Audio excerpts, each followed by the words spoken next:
ప్రతి సంవత్సరము సెప్టెంబర్ చివరి ఆదివారంను ప్రపంచ నదుల దినోత్సవంగా జరుపుకుంటున్నాము.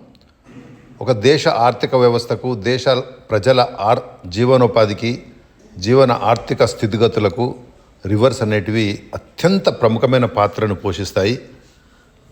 నిజంగా చెప్పాలంటే నదులు లేకుంటే జీవనం లేదు అని మనం చెప్పొచ్చు.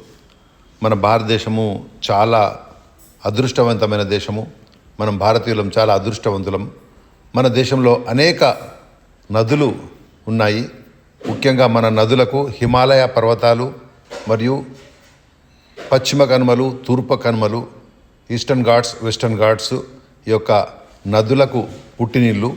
ఈ యొక్క ఈస్టర్న్ ఘాట్స్ నుంచి, వెస్టర్న్ ఘాట్స్ నుంచి మరియు హిమాలయ పర్వతాల నుండి అనేక నదులు ఉద్భవించాయి.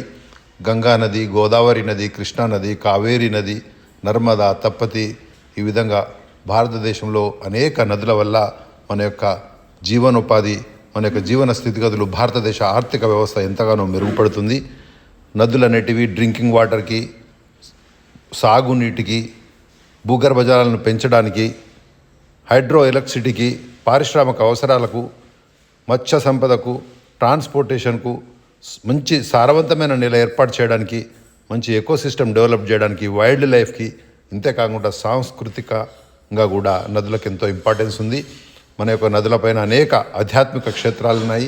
వారణాసి, రిషికేశ్, హరిద్వార్, భద్రాచలం, ఈ విధంగా అనేక దేవాలయాలు నది ఒడ్డుకు మనకున్నాయి.